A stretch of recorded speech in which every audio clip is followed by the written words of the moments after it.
li gën a fees ci boppuk yéenekaay yi waaw kay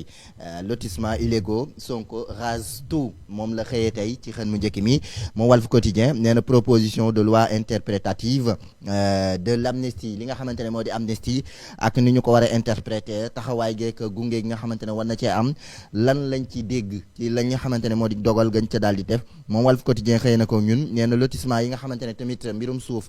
gi ñu doon coow ak stoppite yañ ca indi ñi naan wax naan jaarul yoon wala jaar na yoon Ousmane Sonko di premier ministre indi na ci dogal ngir dakkal bépp lotissement wala sax jagleel ci yenn suuf yoo xamante ne gis nañu ne dafa am lu carax moom Walf Quotidien xëy na ko ñun ci xët mu njëkk mi dinaa ci ñëwaat ci beneen xët le quotidien xëy ak ñun ci beneen xët ci beneen xibaar di ko dëggal l'état fait du surplace jëm ci expropriation de terre à Dakar Thiès et Saint-Louis joxe gu ko suuf si ca Dakar Thiès ak ca Ndar état bu Sénégal moom nag daal dina indi geneenu ko surplace maanaam geneenu ko jagleel ak jubbanti le premier ministre revient sur des mesures annoncées depuis janvier yenn ci ay digee yi ñu annoncé moom ci weeru janvier fi mu nekk ni nag ñu nga koy daal di jëfee le quotidien xëy na ko ñun ci xën mu njëkk mi les échos la mu xëyee ñun tey nee na l'état annule plusieurs lotissements moom la dëggalaat ci xën mi moom les échos nee na drames familiaux en vue yenn ci ay coowal njaboot nag nar naa jip ginnaaw doxalin gi nga xamante ne moom premier ministre ak ñi mu àndal daal dina ko jël lotissement EOGN 1 ak EOGN extension PUD de la nouvelle ville de Thiès annulé yooyu yëpp journal bi di ñu ko xamle ci biir xën mi ak ci yeneen i poñ salve de contestation Guy Marius corrige le texte yenn ci ay contestation yoo xamante ne jip na ci loi interprétative yi ma leen doon junju bàyyeekoo ci Amadou Ba journal Les Échos xëy na ko ñum nee na Guy Marius Sagna ak la mu ca corrigé ci texte ba ñu dem ci beneen xët ci beneen xibaar di enquête la mu xëyandoo ñum tey nee na la loi Amadou Ba en question jamono jooju loi Amadou Ba bi mu ngay jur ba tey ay yéey yàbb yi ca ña nga xamante ne ñoo di borom xam-xam yi moom enquête xëy na ko ñum ci xët mu njëkk mi di ñu ko fàttali nee na la loi Amadou Ba confirme l'amnistie des crimes politiques dafa daal di dëggal rek li nga xamante ne moo di crime politique yi ñu doon wax ci ñette loru wak ñañ ca tegoon yi loxo bàyyi leen ñu def ko nag partiel aku genn wàll ñenn ñi wala ñeneen ñi ko jar ñu jox leen ko ñeneen ñi si des ñu baleen ci biir moom journal bi xëye ko ñun ci xëtam bu njëkk lan lañ ci fas yéene indi la loi Amadou Ba dafa mel ni dafay confirmer rek crime politique yi mais exclut-elle les crimes de sang ndax crime politique bi lay daal di dëggal ba pare fàtte li nga xamante ne moo di crime de sang maanaam faatu bakkan gi ak la ci aajow moom journal bi xëy na ko ñun ci xën mu njëkk bi enquête ñu dem ci beneen xët ci beneen xibaar di l'observateur moom tey la mu observé ci xën mi nee na Tahirou Sarr la nouvelle caution à 419 milliards de francs CFA l'observateur moom loolu la xëyandoo ñu nee na Tahirou Sarr ak ndàmpaay nga xamante ne caution gu mu war a goo xamante ne war na ko daal di joxe bu ñu sukkandikoo ci l'observateur ñeenti téeméer ak fukk ak juróom-ñeent ci ay milliards l'homme d'affaires a déposé sa requête auprès de l'agent judiciaire de l'État journal bi xëy na ko ñun waaye tamit stratégie de l'ombre ak Moustapha Diop parcours sina d'un dandy politique Moustapha Diop xamal nañu ko ci beneen xar kanam wala sax ci benn palanteer bu ko l'observateur tijjil ñu dem ci beneen xët ci beneen xabaar di Vox Populi Vox la mu xëyee ñum nee na loi d'amnistie la révision partielle déchaîne les passions dafa mel ni révision partielle bi ñu doon wax bàyyi genn wàll maanaam dellu ginnaaw koo xamante ne ak genn wàll lay doon ñenn ñi ñoo koy jëfandikoo ñeneen ñi duñ sa laal Vox Populi xëy na ko ñun di ko fàttali nee na jur na nag akuk yeeyu yàbbi ak ngunum ca biir Vox Populi xëy na ko ñun ci xët mu njëkk mi ñu dem ci beneen xët ci beneen xibaar wax ci leneen di tribune ak la mu yéegal tey ci tribune bi moom nee na quand le législateur pastéfien veut protéger des délinquants bu ñu demee ba législateur gi di protéger yenn ñoo xamante ne ay jëfkatu ñaawteef lañ moom tribune noonu la ko gisee ci xët mu njëkk mi diñu ko fàttali Diomaye Sonko traîne les pieds jëm ci benn mbir di application des conclusions des assises de la justice yi fi amoon ci jëmmi jamono boobaak léegi la ñu ca tënkoon France daal di xëdën nee nañ nag moom tribune ne Diomaye ak Sonko président de la République son excellence Bassirou Diomaye Diakhar Faye ak son premier ministre Ousmane Sonko dafa mel ni nag ñu ngay yéexantalu ci seeni doxalin tribune xëyee koog ñun ci xët mu njëkk mi ngir jëfee la ñu ca tënkoon ñu dem ci beneen xët di laas la mu yéegal tey ci laas bi dafa ñëw ak ñun ci une levée de bouclier maanaam génn ko leeral gu daal di jip jëm ci proposition Pastef ci loi interprétative bu amnistie ca pencum ndaw réew ma la ciy leer ak la ca lëndëm laas xëy na ko ñun Sonko rend public ces mesures correctives jëm ci coowal suuf fii ci sunum réew moom premier ministre Ousmane Sonko daal dina fësal li nga xamante ne moo di lam ca jël ci dogal laas xëy na ko ñun ci xëtam bu njëkk lii quotidien moom la mu xëyee ñun tey nee na Khadjata Tandian le vrai gros calibre de Sonko dafa mel ni Khadjata mii ñuy wax de Khadjata Tandian dafa mel ni mooy maanaam calibre bu mag bu Sonko dafa mel ni moom la jël tegaat ko rek mu war a am yenn ci ay doxalin jëm ci fonds d'appui à l'investissement des Sénégalais de l'extérieur FAISE maanaam Sénégalais yi nekk ca bitim réew ak ka war a taxaw ci seen wàllu financement ak taxawaay di Khadjata Tandian moom lii quotidien loolu la xëyandoo ñun ci xët mu njëkk mi ñu dem ci beneen xët ci beneen xibaar di Libération la mu libéré nee na le fisc sur le front judiciaire pour recouvrer lu toll ci 49,61 milliards de francs CFA wàllum l'impôt ci payug l'impôt gi moom Libération di ñu ko junj nee na délinquance fiscale présumée autour des projets Sangomar et GTA yenn ci ñañu dénk mbirum pétrole gi ak saytu gi ci waru fayuk l'impôt war nañoo taxaw ci lu toll juróom-ñeent fukk ak juróom-ñeent yu tombal juróom-benn fukk ak benn waaw moom journal bi ñëw na ci ñun ci xëtam bu njëkk maanaam ñeent fukk ak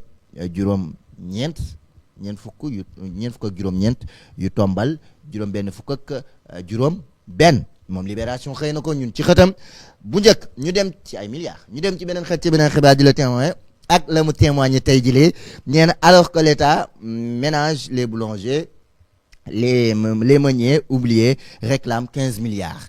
jamono ji nga xamante ni état bi mu ngi négocier wala sax amulu waxtaan ak déggoo ci digganteem ak boulanger yi ñiy defar mburu mi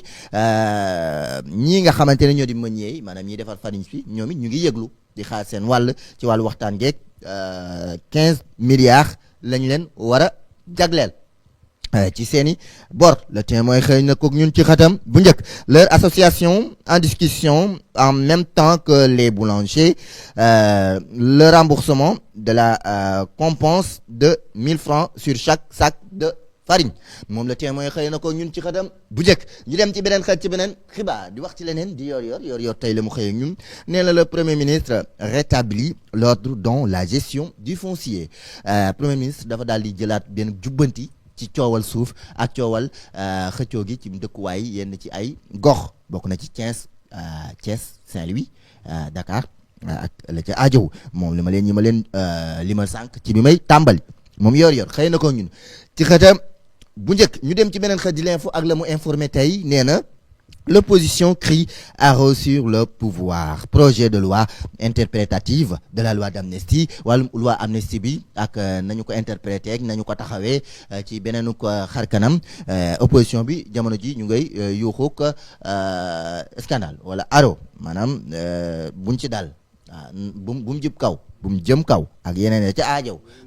waaw moom l'info xëy na ko ñun ci xëtam bu njëkk ku nekk la nga ca wax mu ngi noonu ci ay poñ ci xët mu njëkku l'info mi ko informé Thierno Alassane Sall moom la mu wax nee na une amnistie sélective est pire qu'une amnistie totale waaw amnistie sélective moo gën a jéggi dayo moo gën a nu mu tuddati sax amnistie totale maanaam baal ñëpp baal genn wàll moo gën a bon sax baal ñëpp waaw moom baal ñëpp sax moo tane waaye baal genn wàll bàyyi genn wàll moom day xaw a am lu muy ndiru bu ñu sukkandikoo ci Thierno Alassane Sall du samay kàddu abroger partiellement rapporter interpréter réécrire la terminologie change mais la volonté reste la même Pastef prône une justice à deux vitesses ba tey ci ay kàddu yu daal di jib ci ñenn maître Omar Youm tamit am na lu mu tàbbal ci wàllu kàddu on nous avait promis l'abrogation de la loi d'amnistie en lieu et place on nous sert une indigeste loi d'interprétative moom journal bi xëyee ko ñun ci xëtam bu njëkk ku nekk daal dina ca indi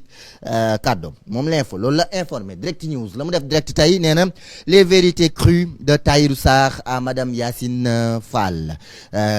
Tahirou Sarr ak kàddu ya mu jagleel madame Yacine Fall maître Omar Youm dissèque une supercherie ci wàllu amnistie geeg la ca aajowu ak nañu ko fas yéene doxalee direct news xëy na ko ñun ci xëtam bu njëkk réew mi quotidien ak la mu wax ci réew mi ak fi réew mi toll nee na des migrants sénégalais dont un bébé ligoté et jeté vivant à la mer waaw réew mi quotidien loolu la xëyee ñun nouvelle tragédie sur la route des îles Canaries ñi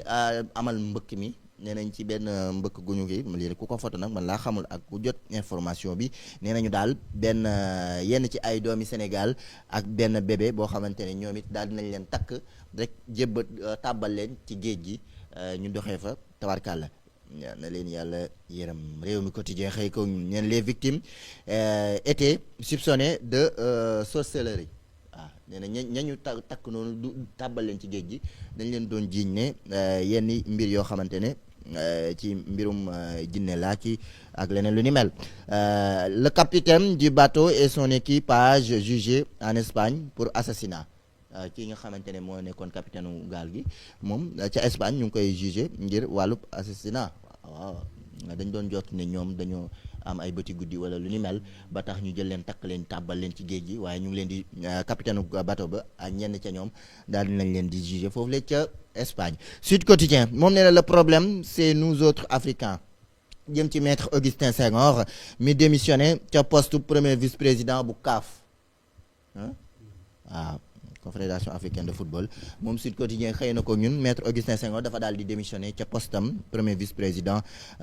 nee na nag problème bi